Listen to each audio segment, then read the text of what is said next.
Welcome back. In Chapter 1 of the book, Brave New World, the Central London hatchery gave us our first glimpse into how this society begins shaping its citizens from the very beginning. Human life is manufactured, not born, and how happiness is programmed at the cost of freedom. But as we step into Chapter 2, we begin to understand just how deep this conditioning goes. Chapter 2. Mr. Foster was left in the decanting room. The DHC and his students stepped into the nearest lift and were carried up to the 5th floor. Infant nurseries, neo-Pavlovian conditioning rooms. That was what the notice board announced. The director opened the door. They were in a large bare room, very bright and sunny, for the whole of the southern wall was a single window. Half a dozen nurses, trousered and jacketed, in the regulation white viscose linen uniform, their hair aseptically hidden under white caps, were engaged in setting out bowls of roses in a long row across the floor. Big bowls, packed tight with blossoms, thousands of petals, ripe blown and silkily smooth, like the cheeks of innumerable little cherubs. But of cherubs, in that bright light, not exclusively pink and Aryan, but also luminously Chinese, also Mexican, also apoplectic, with too much blowing of celestial trumpets, also pale as death, pale with the posthumous whiteness of marble. The nurses stiffened to attention as the DHC came in. "Set out the books," he said curtly. In silence, the nurses obeyed his command. Between the rose bowls, the books were duly set out. A row of nursery quartos opened invitingly, each at some gaily colored image of beast or fish or bird. "Now bring in the children."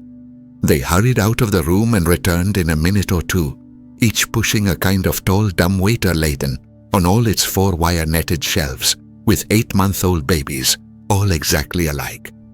A Bokanovsky group, it was evident, and all dressed in khaki since their caste was Delta. "Put them down on the floor." The infants were unloaded. "Now turn them so that they can see the flowers and books." Turned, the babies at once fell silent, then began to crawl towards those clusters of sleek colors, those shapes so gay and brilliant on the white pages.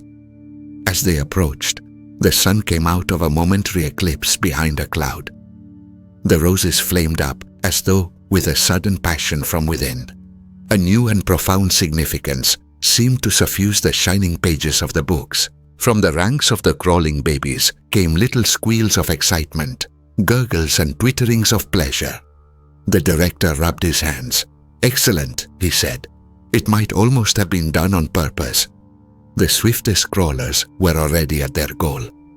Small hands reached out uncertainty, touched, grasped, unpeeling the transfigured roses, crumpling the illuminated pages of the books.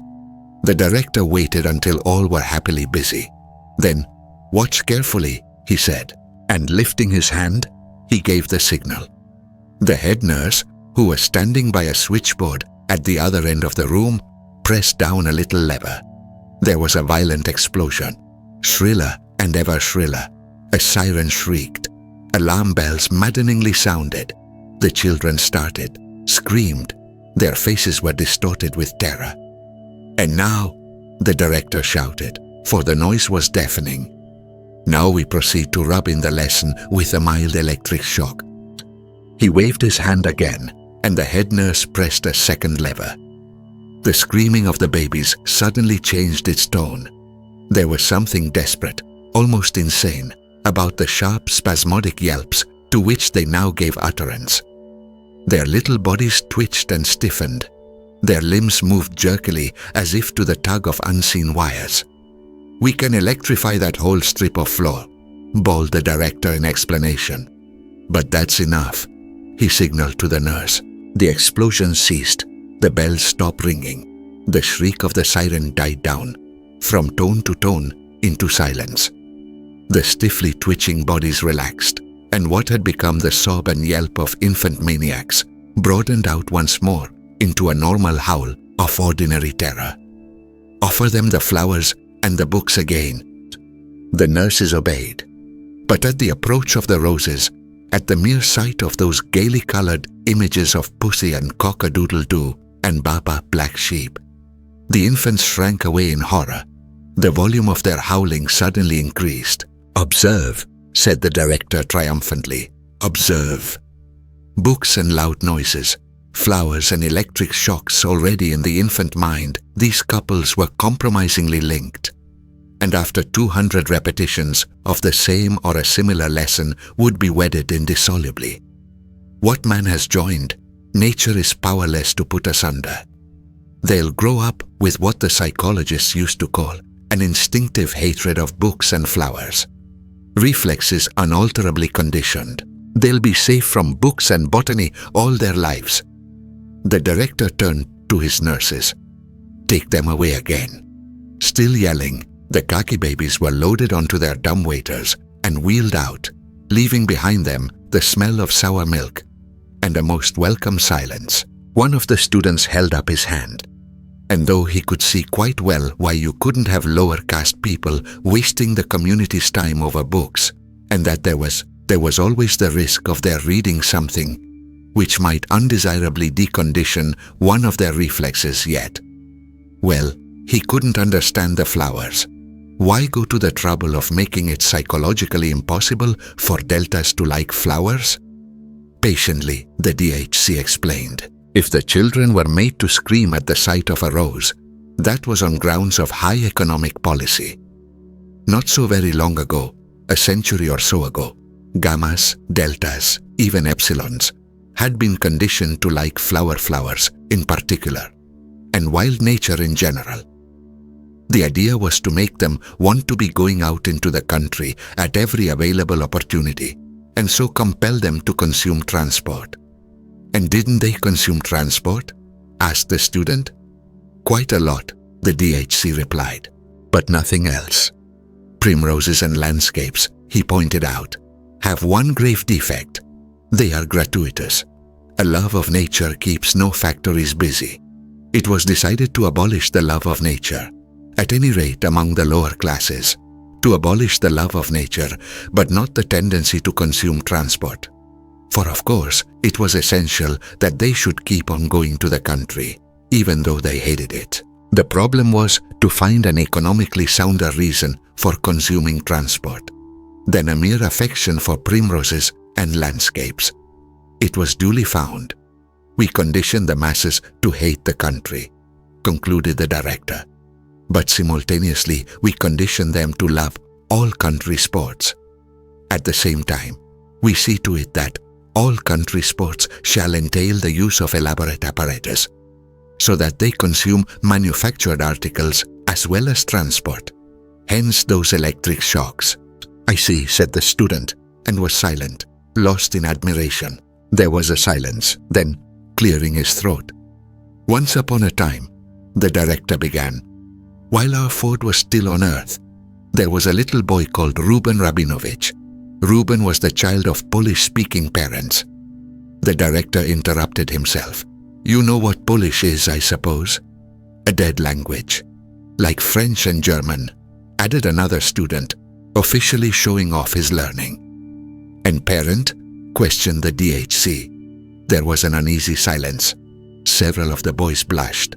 They had not yet learned to draw the significant but often very fine distinction between smut and pure science. One, at last, had the courage to raise a hand. "Human beings used to be." He hesitated. The blood rushed to his cheeks. "Well, they used to be viviparous." "Quite right." The director nodded approvingly. "And when the babies were decanted, born," came the correction. "Well, then they were the parents. I mean, not the babies, of course. The other ones." The poor boy was overwhelmed with confusion. In brief, the director summed up. The parents were the father and the mother. The smut that was really science fell with a crash into the boy's eye, avoiding silence. "Mother," he repeated loudly, rubbing in the science, and leaning back in his chair. "These," he said gravely, "are unpleasant facts, I know it, but then most historical facts are unpleasant." He returned to little Rubento. Little Reuben, in whose room one evening, by an oversight, his father and mother happened to leave the radio turned on. For you must remember that in those days of gross viviparous reproduction, children were always brought up by their parents and not in state conditioning centers. While the child was asleep, a broadcast program from London suddenly started to come through, and the next morning, to the astonishment of his crash and crash, the more daring of the boys ventured to grin at one another. Little Reuben woke up repeating word for word a long lecture by that curious old writer, one of the very few whose works have been permitted to come down to us, George Bernard Shaw, who was speaking, according to a well-authenticated tradition, about his own genius. To little Reuben's wink and snigger, this lecture was, of course, perfectly incomprehensible, and imagining that their child had suddenly gone mad, they sent for a doctor. He fortunately understood English, recognized the discourse as that which Shaw had broadcasted the previous evening, realized the significance of what had happened, and sent a letter to the medical press about it. The principle of sleep teaching, or hypnopedia, had been discovered. The DHC made an impressive pause. The principle had been discovered, but many years were to elapse before that principle was usefully applied. The case of little Reuben occurred only 23 years after our Ford's first T model was put on the market. Here the director made a sign of the T on his stomach, and all the students reverently followed suit. And yet, furiously, the students scribbled. Hypnopedia, first used officially in AF 214. Why not before? 2 reasons. These early experimenters, the DHC was saying, were on the wrong track. They thought that hypnopedia could be made an instrument of intellectual education. A small boy asleep on his right side, the right arm stuck out, the right hand hanging limp over the edge of the bed. Through a round grating on the side of a box, a voice speaks softly. The Nile is the longest river in Africa, and the second in length of all the rivers of the globe. Although falling short of the length of the Mississippi, Missouri, the Nile is at the head of all rivers as regards the length of its basin, which extends through 35 degrees of latitude. At breakfast the next morning, "Tommy," someone says, "do you know which is the longest river in Africa?" A shaking of the head. "But don't you remember something that begins, 'The Nile is the'?" The Nile is the longest river in Africa and the second in length of all the rivers of the globe. The words come rushing out. Although falling short of, "Well now, which is the longest river in Africa?" The eyes are blank. "I don't know." "But the Nile, Tommy." "The Nile is the longest river in Africa and second." "Then which river is the longest, Tommy?"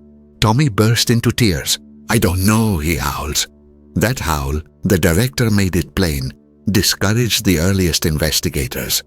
The experiments were abandoned. No further attempt was made to teach children the length of the Nile in their sleep.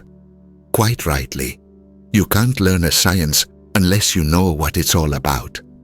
Whereas, if they'd only started on moral education, said the director, leading the way towards the door. The students followed him, desperately scribbling as they walked, and all the way up in the lift. Moral education, which ought never, in any circumstances, to be rational. "Silence, silence," whispered a loudspeaker as they stepped out at the 14th floor. And silence, silence. The trumpet mouths indefatigably repeated at intervals down every corridor. The students and even the director himself rose automatically to the tips of their toes. They were alphas, of course, but even alphas have been well conditioned. Silence, silence. All the air of the 14th floor was sibilant with the categorical imperative. 50 yards of tiptoeing brought them to a door which the director cautiously opened. They stepped over the threshold into the twilight of a shuttered dormitory. 80 cots stood in a row against the wall. There was a sound of light, regular breathing and a continuous murmur, as of very faint voices remotely whispering. A nurse rose as they entered and came to attention before the director. "What's the lesson this afternoon?" he asked. "We had elementary sex for the first 40 minutes, she answered. "But now it's switched over to elementary class consciousness." The director walked slowly down the long line of cots. Rosy and relaxed with sleep, 80 little boys and girls lay softly breathing. There was a whisper under every pillow. The DH, she halted, and bending over one of the little beds, listened attentively. "Elementary class consciousness, did you say? Let's have it repeated a little louder by the trumpet." At the end of the room, a loudspeaker projected from the wall. The director walked up to it and pressed a switch. "All were green," said a soft but very distinct voice, beginning in the middle of a sentence. "And Delta children were khaki." "Oh no, I don't want to play with Delta children. And Epsilons are still worse. They're too stupid to be able to read or write. Besides, they wear black, which is such a beastly color. I'm so glad I'm a beta." There was a pause. Then the voice began again. "Alpha children wear gray. They work much harder than we do because they're so frightfully clever. I'm really awfully glad I'm a beta because I don't work so hard. And then we are much better than the gammas and deltas. Gammas are stupid. They all wear green and delta children wear khaki. Oh no, I don't want to play with delta children. And epsilons are still worse. They're too stupid to be able to." The director pushed back the switch. The voice was silent. Only its thin ghost continued to mutter from beneath the 80 pillows. "They'll have that repeated 40 or 50 times more before they wake. Then again on Thursday, and again on Saturday. 120 times 3 times a week for 30 months. After which they go on to a more advanced lesson. Roses and electric shocks, the khaki of deltas, and a whiff of asafoetida, wedded indissolubly before the child could speak. But wordless conditioning is crude and wholesale. Cannot bring home the finer distinctions, cannot inculcate the more complex courses of behavior. For that, there must be words, but words without reason. In brief, hypnopedia, the greatest moralizing and socializing force of all time. The students took it down in their little books, straight from the horse's mouth. Once more, the director touched the switch. So frightfully clever, the soft, insinuating, indefatigable voice was saying. "I'm really awfully glad I'm a beta, because not so much like drops of water, though water, it is true, can wear holes in the hardest granite. Rather drops of liquid sealing wax, drops that adhere, encrust, incorporate themselves with what they fall on, till finally the rock is all one scarlet blob. Till at last the child's mind is these suggestions, and the sum of the suggestions is the child's mind, and not the child's mind only. The adult's mind took all his life long. The mind that judges and desires and decides is made up of these suggestions. But all these suggestions are our suggestions." The director almost shouted in his triumph. "Suggestions from the state." He banged the nearest table. "It therefore follows." A noise made him turn around. "Oh, Ford," he said in another tone, "I've gone and woken the children." And chapter 2 leaves us with a chilling realization. In this new world, even a child's dreams are no longer their own. Every preference, every desire, every belief has been planted by the state. But what happens when someone begins to question those implanted truths? Can a mind built entirely from suggestion ever truly rebel? And what kind of life awaits those who don't fit neatly into their assigned caste? As we move into chapter 3, new characters emerge, along with the first quiet cracks in this flawless facade.